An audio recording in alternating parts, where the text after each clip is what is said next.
Salut, j'espère que tout va bien pour vous. Aujourd'hui dans cette nouvelle vidéo j'avais envie de vous parler de mes favoris spécial confinement, voilà, parce que depuis qu'on est tous coincés chez nous, ça m'a permis de découvrir de nouveaux trucs et j'avais envie de vous en parler, des films, des vidéos que j'ai pu voir et en même temps j'avais envie de tester cette recette qui est devenue virale sur TikTok qui est le Dalgona Coffee. Alors moi je bois pas de café, mais j'essaie de faire ça avec de la poudre de cappuccino. Clairement ça va être un peu une expérience, je ne sais pas si ça va fonctionner, donc on verra bien. Mais sans plus tarder on commence tout de suite. Étape importante, avant de commencer à cuisiner quoi que ce soit, le tablier.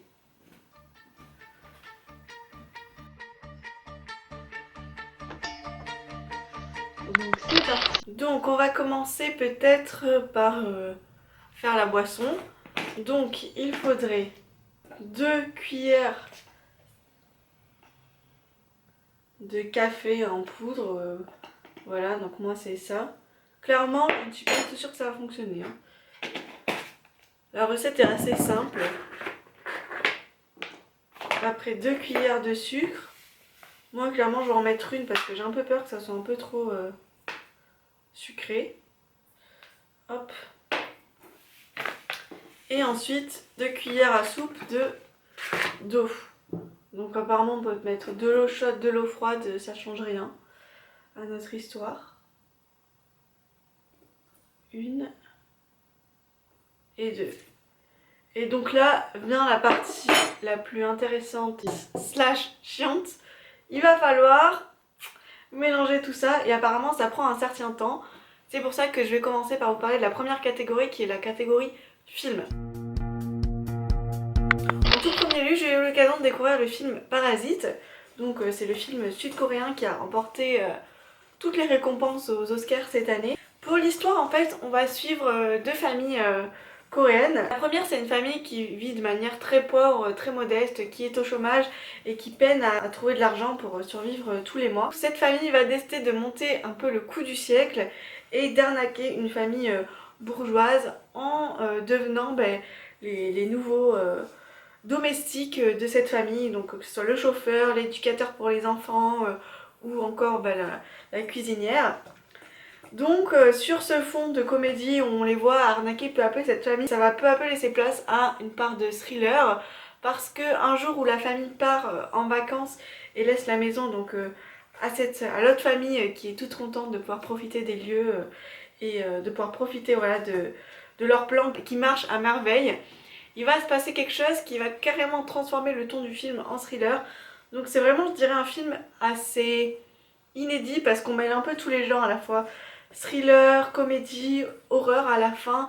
Et il y a un côté voilà, un peu stressant, surtout les dernières minutes du film. Personnellement, j'ai vu le film qu'une fois, mais je pense que c'est vraiment le genre de film où plus tu le vois, plus tu sens que tu vois des trucs nouveaux et au niveau des plans, au niveau des phrases des personnages, des significations. Donc voilà, vraiment une belle découverte et je comprends pourquoi ce film a raflé tous les Oscars cette année. En ce qui concerne le Dalgona Coffee, clairement... je continue à touiller, ça devient liquide, c'est pas encore sur le point de s'épaissir donc je ne sais pas si ça va marcher, on verra à la fin de cette vidéo. Pour continuer dans tout ce qui est séries, etc., j'ai dévoré, puisque je me suis abonnée pendant un mois à Amazon Prime, ça m'a permis de découvrir une série que je voulais découvrir depuis longtemps et que j'ai adorée et qui est clairement feel good pour cette période pas très cool, c'est The Bold Type. Dans cette série américaine, on va suivre 3 jeunes new-yorkaises qui ont la vingtaine et qui travaillent dans le magazine féminin Scarlet, qui est un peu l'équivalent de Cosmopolitan.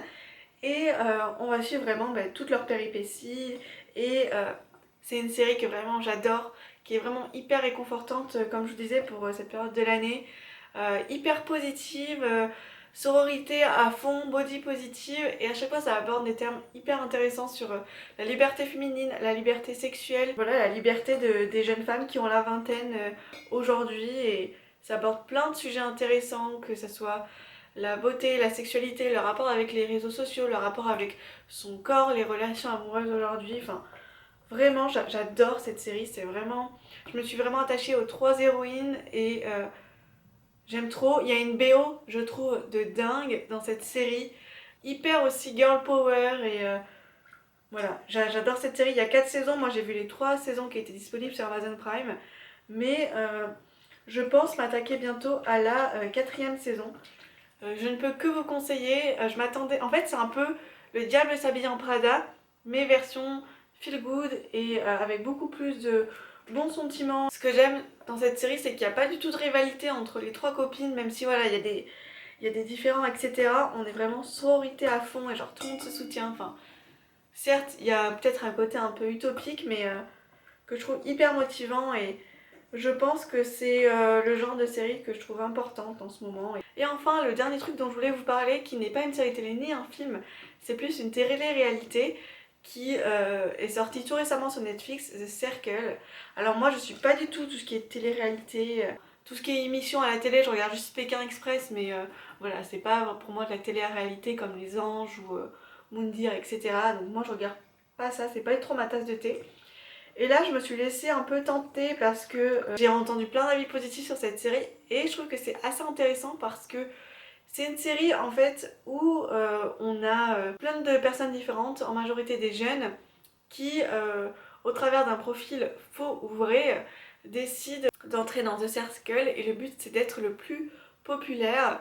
Donc clairement le topo comme ça paye pas de mine et même le genre lui-même il se passe pas grand chose parce que on suit juste voilà tous ces candidats qui sont coincés chez eux, qui n'ont pas accès à internet ni à la télévision et qui ont juste voilà ce réseau social dans lequel ils peuvent communiquer et dans lequel il faut créer des alliances et être le plus populaire possible.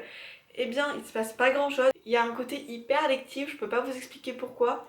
Et d'un côté c'est hyper intéressant parce que je pense que ça montre aussi tout ce rapport qu'on a aujourd'hui avec les réseaux sociaux, l'image qu'on essaye de se donner et ce côté cool, et c'est comment on fait en fait pour essayer de rentrer dans le moule sur les réseaux sociaux et d'avoir le plus de likes. Même si on se dit qu'on n'est pas attaché à ça, on voit vraiment que notre rapport à notre image change, on essaye toujours de d'incarner une certaine personne sur les réseaux et d'avoir une image positive. Mais c'est vachement intéressant aussi de voir comment, parce qu'il y a aussi des faux profils, c'est ça aussi qui est pertinent, comment en fait on arrive à faire confiance à des gens qu'on n'a jamais vus, qu'on ne connaît pas, dont on n'a même pas entendu le son de leur voix, mais on leur fait confiance rien que par les messages qu'ils nous envoient et par leurs photos, alors que ça peut être une toute autre personne en vrai quoi. Donc voilà, je trouve que le sujet est assez intéressant. J'ai vu qu'il y a aussi une édition américaine et brésilienne et je pense que très sincèrement je vais la regarder. Là sur mon Dalgona Coffee, je pense que là on est un peu dans la mouise parce que il n'y a rien qui s'épaissit, même si je sais que c'était plus long de le faire à la main qu'avec un batteur, mais moi j'ai pas de batteur. Mais bon, on va continuer.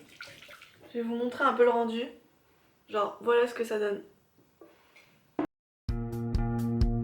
Ensuite, pour ce qui est des livres, j'ai pas vraiment de favoris, donc parce que tous les derniers livres qui m'ont plu, je vous en ai parlé dernièrement dans une vidéo, donc je vous le mettrai dans le petit i. Mais ce que je pourrais vous dire, c'est que j'ai commencé à écouter des audiobooks parce que ça va être pas mal pour essayer de m'endormir le soir et voilà, c'est une autre manière d'appréhender la lecture. Et en ce moment, je suis en train de réécouter l'audiobook de The Seven Husbands of Evelyn Hugo, que j'adore. C'est un roman vraiment qui a été l'un de mes gros coups de cœur de l'année 2019 que je peux que vous conseiller. C'est un roman historique qui va en fait retracer le récit fictif d'une actrice des années 50 qui a été hyper connue, une actrice mythique un peu à la Marilyn Monroe et qui a une réputation assez sulfureuse puisqu'elle a eu 7 époux dans sa vie et à l'aube de ses 80 ans ou 70 ans, elle décide de donner une interview exclusive à une journaliste pour expliquer tout l'envers du décor de sa vie. Mais voilà, comme ça part un peu cliché, un peu romance, mais c'est pas du tout le cas. On est vraiment embarqué par le destin raconté par Evelyn Hugo et par sa vie. On découvre tout l'univers d'Hollywood et je pense qu'il y a une part de vrai dans tout cet envers du décor, dans le rapport avec les médias, le fait de cacher vraiment qui on est. 12 seconds later. J'ai surtout l'impression qu'en fait ça change pas de matière quoi, que ça reste liquide, que normalement ça doit continuer à se solidifier. Là les gars je suis en train vraiment de digérer mon échec là. Je sais que c'est foutu. Voilà, je vais quand même vous montrer mon échec cuisant. Je vais essayer de pas remettre sur l'ordi, ça serait con. Voilà un peu ce que ça donne. Vous voyez, c'est un peu un échec. Hein. Oh punaise, j'en ai mis sur l'ordi. Non. Bon écoutez, on va laisser mon échec reposer quelques minutes hein, parce que sinon je ne vais pas finir cette vidéo et j'ai continué à touiller indéfiniment. Et je voulais vous parler de la troisième catégorie qui est la catégorie vidéo YouTube. Vu qu'on avait plein de temps à perdre, moi je me suis perdue sur YouTube et ça a été aussi l'occasion d'en découvrir un petit peu plus sur l'univers de la mode. Donc j'ai notamment regardé pas mal de vidéos de Loïc Prigent et aussi de découvrir la marque Jacquemus. Enfin, je trouve que le parcours de ce créateur est vachement intéressant, donc je vous mettrai quelques vidéos en barre d'infos. En parlant de Loïc Prigent, j'ai aussi vu la vidéo du défilé pour lequel Léna Situation a assisté, je ne sais plus lequel c'était. Et vraiment, la vidéo était hyper bien. Enfin, moi j'ai trouvé ça vachement intéressant, en plus avec la personnalité hyper pétillante et drôle de Léna Situation qui assistait à son premier défilé, je trouvais ça hyper intéressant. Et en parallèle de ça, dans la même optique, j'ai regardé tout récemment la vidéo de Best Dressed, donc Ashley qui est une américaine d'une vingtaine d'années. Elle a déménagé à New York tout récemment et elle aussi, elle assiste à ses tout premiers défilés de mode. Et elle a découpé tout ça en 4 vidéos. Là, je crois qu'il n'y a qu'une vidéo qui est sortie pour l'instant. Et j'ai adoré sa vidéo. C'est vraiment une personnalité sur YouTube que j'adore, tout comme Léna Situation. Donc honnêtement, allez les suivre toutes les deux. Et ensuite, la troisième vidéo que je voulais vous parler aujourd'hui, c'est une vidéo d'une chaîne Booktube qui s'appelle Drinking by Myself. Je trouve ça hyper drôle comme jeu de mots. Où en fait, c'est deux sœurs qui ont décidé de faire le challenge de lire en 24 heures les 10 tomes de Journal d'une princesse. Journal d'une princesse, c'est vraiment une série qui a marqué ma préadolescence. J'ai adoré ces séries. Et ces deux sœurs ont décidé donc de faire un challenge. Elles se sont levées, je crois, à 4h du matin jusqu'à 4h le lendemain pour lire la saga. Elles le lisaient en même temps, chacune avait son bouquin. Et enfin, vraiment, cette vidéo, c'est une pépite. Je trouve le challenge juste génial, surtout qu'elles le font toutes les deux en même temps. Et elles sont hyper impliquées. Ça m'a vraiment donné envie de faire pareil, ce challenge. Même si clairement pour moi 24 heures je pense que c'est pas possible. Mais vraiment elles s'arrêtaient jamais quoi. Je sais pas comment leur cerveau a continué à tourner. Mais je vous mettrai aussi la vidéo en barre d'infos. Allez la voir, elle est excellente. Et ça m'a vraiment donné envie de découvrir encore cette chaîne et de voir les autres vidéos qu'elle propose. Mais vraiment ce challenge j'ai adoré. Ensuite, qui dit confinement dit aussi activité inédite, activité pratique. Et bien pour moi c'était la broderie. Je vous ai d'ailleurs fait une vidéo, je vous mettrai dans le petit i. Mais vraiment ça a été une découverte pour moi la broderie. Et vraiment j'ai adoré faire cette activité. Il y a quelque chose de très relaxant et très satisfaisant de pouvoir faire ce que l'on veut. C'est très créatif et voilà. C'est vraiment une activité qui permet aussi de se détacher un peu des écrans et de l'ordinateur, du téléphone. Parce que c'est vrai qu'on est assez collé sur les écrans en ce moment. Sinon, pour tout ce qui est musique, j'ai fait aussi des petites découvertes musicales. Premièrement, j'ai écouté Future Nostalgia de Dua Lipa. Pour être honnête, ce nouvel album, je l'écoute tout le temps, j'adore. J'adore Physical, donc oui, il est le plus connu, Break My Heart. Mais sinon, j'adore Boys Will Be Boys ou Pretty Please.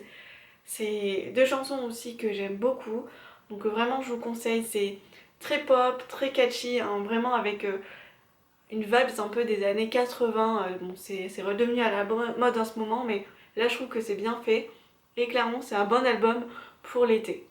Ensuite pour ce qui est musique, j'ai aussi découvert les ambiances musicales, que ça soit par exemple une ambiance à la Harry Potter, ou une ambiance un peu printanière avec des bruits de grillons, de cascades, enfin vous voyez, je trouve ça hyper relaxant, hyper agréable quand on a envie un peu de s'évader l'esprit, mais aussi toutes ces chansons qu'on aime bien, agrémentées d'autres bruits.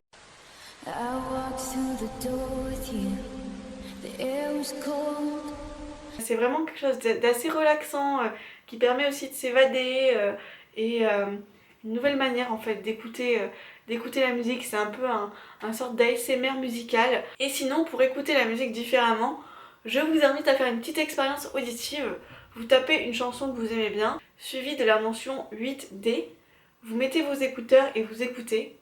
Et là vraiment, une expérience assez inédite. Et enfin, puisque j'ai l'impression que dans mes favoris, je vous ai mis que des trucs audio, mais je pense que ça a été une vraie révélation pour moi en ce moment, tout ce qui est audio. je vous conseille à 100%, 3000% le podcast Transfert. Voilà, moi, tout ce qui est podcast, je m'y lance petit à petit. C'est un podcast qui existe depuis pas mal d'années, où en fait ce sont des témoignages assez inédits de personnes. Donc ça peut être à la fois des choses assez douloureuses, assez dures à entendre, comme des choses un petit peu plus comiques, parce que par exemple il y en a un où c'est un échange d'appartements et qui se passe pas du tout comme prévu. Ce sont des témoignages hyper intéressants et à chaque fois on se dit mais jusqu'où ça va aller. Écoutez, là je n'ai plus de lumière, c'est génial. Et voilà un peu pour mes favoris du mois de mars. Et clairement on est sur un fail en ce qui concerne le Dalgona Coffee. Je suis extrêmement déçue. Je vais essayer encore quelques minutes et je vous tiens au courant. Et bon là on est loin de l'aspect crème qu'il faudrait avoir normalement. 2 hours later. Écoutez, je vais accepter cet échec et me dire que c'est un gros fail. Donc voilà ce que ça donne. Vous voyez, c'est pas réussi du tout. On va faire quand même la petite présentation avec le lait. Hein? Allons jusqu'au bout du délire, même s'il est raté.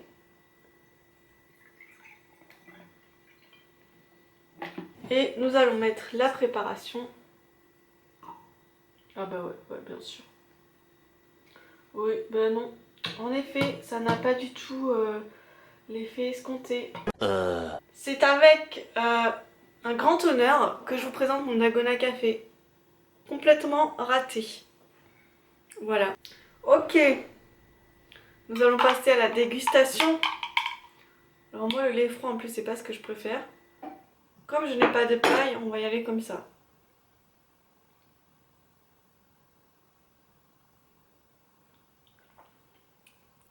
C'est pas mauvais quoi, ça me fait un petit cappuccino froid quoi. J'ai l'impression de boire de la glace un peu au cappuccino. Je ne sais pas si j'ai du cappuccino sur la lèvre.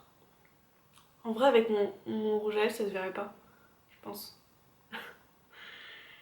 Écoutez, sur ce, cette vidéo est terminée. La leçon qu'on peut retenir de cette vidéo, c'est qu'on ne peut pas toujours tout réussir. Même pas des choses très simples avec 3 ingrédients. Et surtout qu'il faut avoir les bons ingrédients chez soi. Ce n'est pas grave, j'espère que cette vidéo vous a plu, que vous avez aimé assister à cet échec cuisant, mais que en tout cas, je vous aurai donné des idées pour vous divertir pendant cette période pas très cool. En tout cas, j'espère que tout va bien pour vous. Prenez soin de vos proches, appelez-les, et voilà, prenez soin de vous. Je vous dis à très bientôt pour une nouvelle vidéo. Bye!